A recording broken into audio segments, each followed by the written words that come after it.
लढायची आहे ना लढाई, तयारी आहे ना रस्त्यावरची लढायला।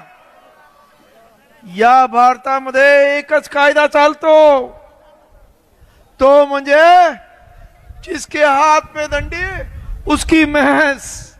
त्यामुळं या देशामध्ये आपल्याला सरकार किती काय म्हणत असेल तरी तुमची आणि माझी वज्रमूठ एकत्र झाली तर सरकारला मला सांगावं असं वाटतं, एक आंबेडकरवादी त्या दिल्लीला बसला, धर्मेंद्रला राजीनामा द्यावा लागला।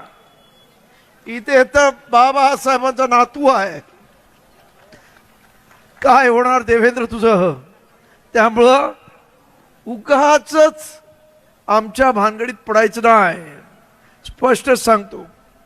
तेव्हा आज आपल्याला सांगू इच्छितो की हे षड्यंत्र भाजपा RSS यांचं मिळून आहे। यांना माहित आहे हे 3.5% लोक या देशातल्या 85% लोकांवरती राज्य करत आहेत आणि त्यांनी तुम्हाला पहिल्यांदा हिंदू मुस्लिम धर्माच्या नावाखाली वाटलं आणि सत्ता घेतलेली आहे। परंतु हे राजकारण किती वर्ष चालेल हा त्यांच्या पुढे पडलेला प्रश्न आहे आणि म्हणून त्यानंतर सत्ता आल्यावर या महाराष्ट्रामध्ये तुम्ही पाहिलं असेल की अनेक मराठा वर्सेस कुणबी असा वाद लावला, त्यानंतर आदिवासी वर्सेस धनगर हा वाद लावला, त्यानंतर आता अनुसूचित जाती मधल्या मोजक्याच बांधवांना हाताशी घेऊन आमच्यामध्ये वाद लावायचा प्रयत्न करतायत। पण त्यांना माहित नाही ही बाबासाहेब आंबेडकरांची औलाद आहे। आजचा दिवस तुम्ही पहिला जो हा मोर्चा काढलात हा एक अत्यंत ऐतिहासिक दिवस आहे। आपल्याला कोणाला माहित असेल परंतु 10 ऑगस्ट 1950 साली बाबासाहेब आंबेडकरांनी पहिल्यांदा अनुच्छेद 341 मध्ये अनुसूचित जातीला रिझर्वेशन जाहीर केलं। तो आजचा दिवस आहे, अत्यंत ऐतिहासिक दिवस आहे आणि आज त्या ऐतिहासिक दिवसाचं जागरण या परळीमध्ये होत आहे। मला परळीतल्या सर्व कार्यकर्त्यांना मनापासून धन्यवाद द्यावासा वाटतोय।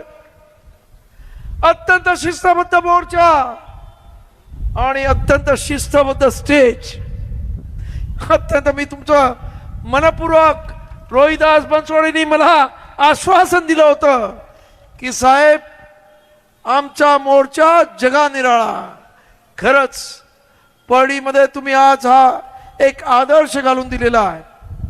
या इथं माजी समाज कल्याण मंत्री बबनरावजी घोलप आपल्यामध्ये आहेत। आज या इथे मातंग समाजाची मंडळी आहेत, आज या इथे ढोर समाजाची मंडळी आहेत।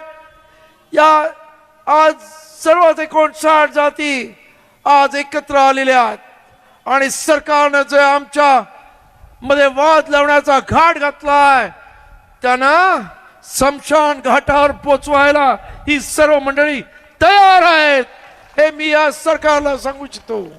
त्यामुळं या सरकारला मला पूर्ण माहिती आहे अशीच गोष्ट बाबासाहेब कायदे मंत्री असताना घडली।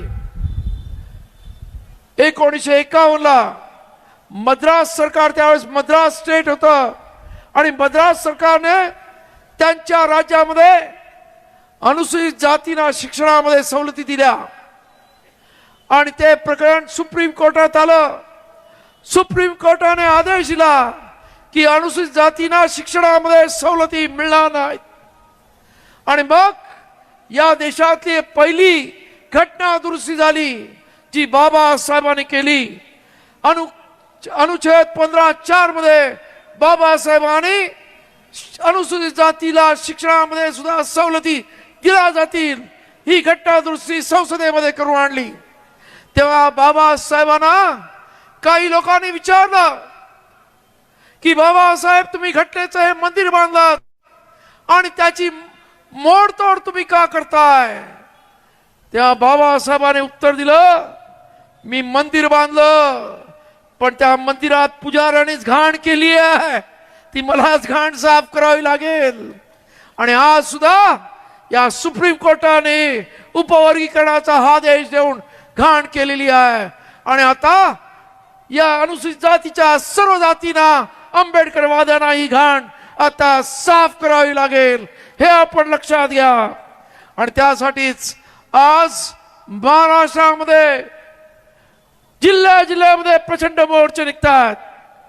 काल नांदेडला तर असा न भूतो न भविष्यती असा मोर्चा निघाला. 1.5-2 लाख लोक होती. स्वतः SP त्याच्या ऑफिस मधून बघत होता आणि त्यानंतर मला मेसेज पाठवला, प्रचंड मोर्चा होता. एवढे प्रचंड ताकदीने लोक उतरतात. ही लोक कोणी आणत नाही आहे, उत्स्फूर्तपणे येत आहेत. लोकांचा जनदार आहे, लोकांचा आक्रोश आहे की आमच्या बापानं दिलंय, अरे तुमची अवकात नाही आमचं हिरावून घ्यायची, आमच्या बापाची प्रॉपर्टी, हे लक्षात घ्या. आणि बापाची ही प्रॉपर्टी हिसकावून घ्यायचा प्रयत्न केला तर त्याची लेकरं तुमच्या नरडीचा घोट घेतल्याशिवाय राहणार नाही. आणि म्हणून या देवेंद्र फडणवीसांना माझं सांगणं आहे की स्वतः वकील म्हणतोस, अरे त्या विधानसभेमध्ये धांदात खोटं बोलतोस. जरा ज्या जनतेवरची त्याच्या मतावरती निवडून येता, या जनतेच्या बळावरती मुख्यमंत्री झालास, त्या विधानसभेमध्ये प्रामाणिकपणे सांग ना काय त्या जजमेंटमध्ये लिहिलेलं आहे. 1 ऑगस्ट 2024 रोजी जी जजमेंट झाली, अर्थात ती खरं म्हणजे जजमेंट सुद्धा नाही आहे असं माझं म्हणणं आहे. कारण त्याच्या आधी नरेंद्र मोदी यांनी एका कर्नाटकाच्या भाषणामध्ये तिकडच्या मादिक समाजाला सांगितलं होतं, ते तिथे उपवर्गीकरण मागत होते, तेव्हा त्यांनी सांगितलं तुमचं उपवर्गीकरण मी करून देतो. आणि त्यानंतर जजमेंट येते की हे उपवर्गीकरणाला राज्य म्हणजे उपवर्गीकरण राज्याला अधिकार देऊन राज्याला उपवर्गीकरणाचा अधिकार आहे. हे कसलं जजमेंट आहे? म्हणजे सरकारच्या प्रमुखाने बोलायचं आणि या सुप्रीम कोर्टाने तो आदेश पारित करायचा. हे काय चाललंय सुप्रीम कोर्टाचं?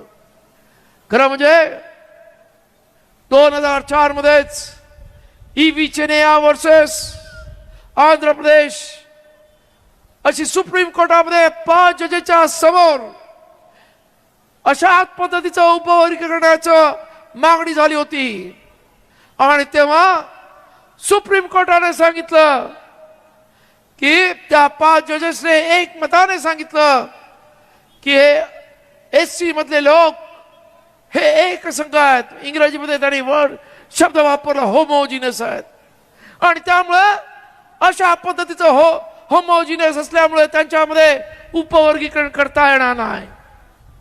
बाबासाहेबांनी सुद्धा संविधान लिहिताना म्हणाले की या शेड्यूल कास्ट मधल्या सर्व लोकांना अस्पृश्यतेचे दाग त्याचे चटके बसलेले आहेत.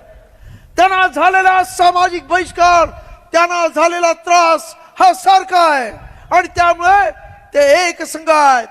आणि त्यामुळे बाबासाहेब आंबेडकर या सर्व समाजाला त्यांच्या पुस्तकामध्ये डिप्रेस क्लास म्हणायचे, म्हणजे एक दलित दबलेला वर्ग असं म्हणायचे. ते कधी जाती म्हणत नव्हते.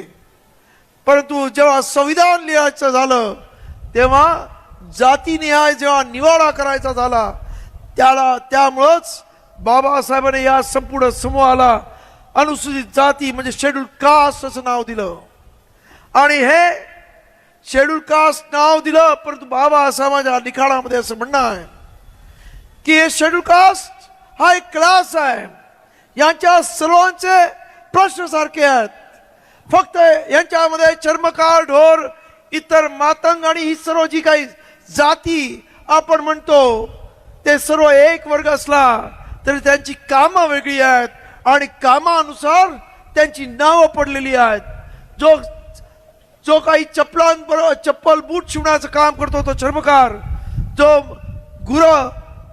गुराचं कातळ काढतो तो ढोर, अशा पद्धतीने ती नावं पडलेली आहेत. पण ही संपूर्ण समाज हा एक संघ आहे, अनुसूचित जाती या एक संघ आहेत. आणि म्हणून माझं या सरकारला सांगणं आहे, आम्ही एक संघ आहोत हे आमच्या बापाने सांगून गेलेलं आहे. आणि त्यामुळे आमच्यामध्ये उपवर्गीकरण करू नका. आता माझं मातंग भावानं सांगणं आहे, जे आज उपवर्गीकरण करण्याची गोष्टी करत आहेत त्यांना माझं सांगणं आहे की हे जे उपवर्गीकरण तुम्हाला करण्याच्या गोष्टी करतायत ती मंडळी अत्यंत बदमाश आहेत. यांना तुमच्याबद्दल प्रेम असतं तर 2004ला लवजी वस्ताद अभ्यास आयोग बार्टीतर्फे निर्माण करण्यात आला आणि त्यांनी 82 सूचना केल्या. 2008 मधले त्याच्यामधल्या 68 सूचना मान्य करण्यात आल्या.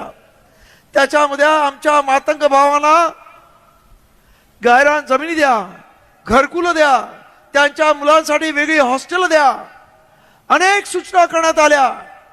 परंतु आज सुद्धा त्या सूचनांवर हुकूम त्यांच्यासाठी कुठच्या सरकारने कार्य केलं नाही. सुद्धा त्या सूचनांना केळाची टोपली दाखवलेली आहे. अरे पहिल्यांदा ते तर करून घ्या. म्हणजे तुम्ही काय आहे की तुम्हाला आरक्षण पाहिजे असेल तर आरक्षण घेण्यासाठी लायक तर व्हा. हा महत्वाचा प्रश्न आहे.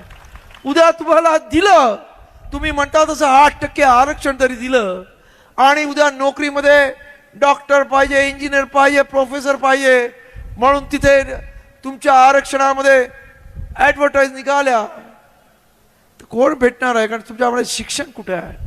आणि 3 वेळा अशा पद्धतीने आरक्षणाच्या अधिसूचना पेपरमध्ये जाहिरात निघाल्या की सरकारी नियम आहे की त्या जागा खुल्या होतात आणि त्या जागा खुल्या झाल्या की त्याच्यावरती खुल्या जागेतली माणसं भरली जातात.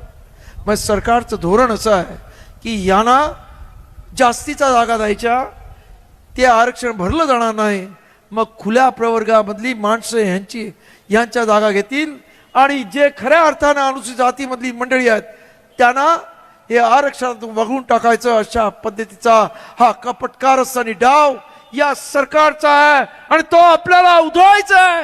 हे लक्षात ठेवा. पुढच्या भावी पिढीसाठी उज्ज्वल भविष्य जर निर्माण करायचं असेल तर आपल्या सर्वांना या सरकारने ज्या पद्धतीनं या कपटकारस्थान करून जर तुम्ही आमचे आरक्षण रद्द करण्याचा किंवा आरक्षण घालवण्याचा प्रयत्न करत असाल तर आमच्याशी गाठ आहे. लक्षात ठेवा. सरकारनं तुम्ही किती शाणे समजत असाल पण बाबासाहेबांची औलाद आता शिकली सवरलेली आहे, येडे गबाळी राहिले नाही. आणि म्हणून फडणवीसांना सांगू इच्छितो, अरे एक आमचा अभिजित दिपके दिल्लीमध्ये बाबासाहेबाचं लेकरू बसलं, धर्मेंद्र गेला, इथं करोडो बाबासाहेबांची लेकरं बसलीत. देवेंद्र तू कधी जाशील कळणार नाही रे, त्यामुळं भानगडीत पडू नकोस एवढं सांगतो. आणि आपण सर्वांनी या इथे येऊन एक अभेद्य एकजूट पडीतल्या या सर्व आंबेडकरवादी अनुसूचित जातीच्या लोकांनी दाखवली, त्याबद्दल आपल्या सर्वांना क्रांतिकारी जय भीम करतो. आणि अशाच पद्धतीने उद्या जर यांच्यामध्ये मस्ती आली असेल, देवेंद्र तुझ्यामध्ये मस्ती आली असेल तर मग जंतर मंतर मधली पोरं 17-18 वर्षाची होती, त्यांच्यावरती काठ्या चालवल्या, त्यांच्यावरती पेलेट गन चालवल्या. पण आमची ही पोरं लय गुणाची, ते काय काय चालवतील काय कळणार नाही तुला. ते तुझ्या नागपूरमध्ये पण रेशीम बागेत घुसायला माग पुढे बघणार नाही रे. त्यामुळं सांभाळून वाग एवढंच सांगतो आणि आपली जाग येतो.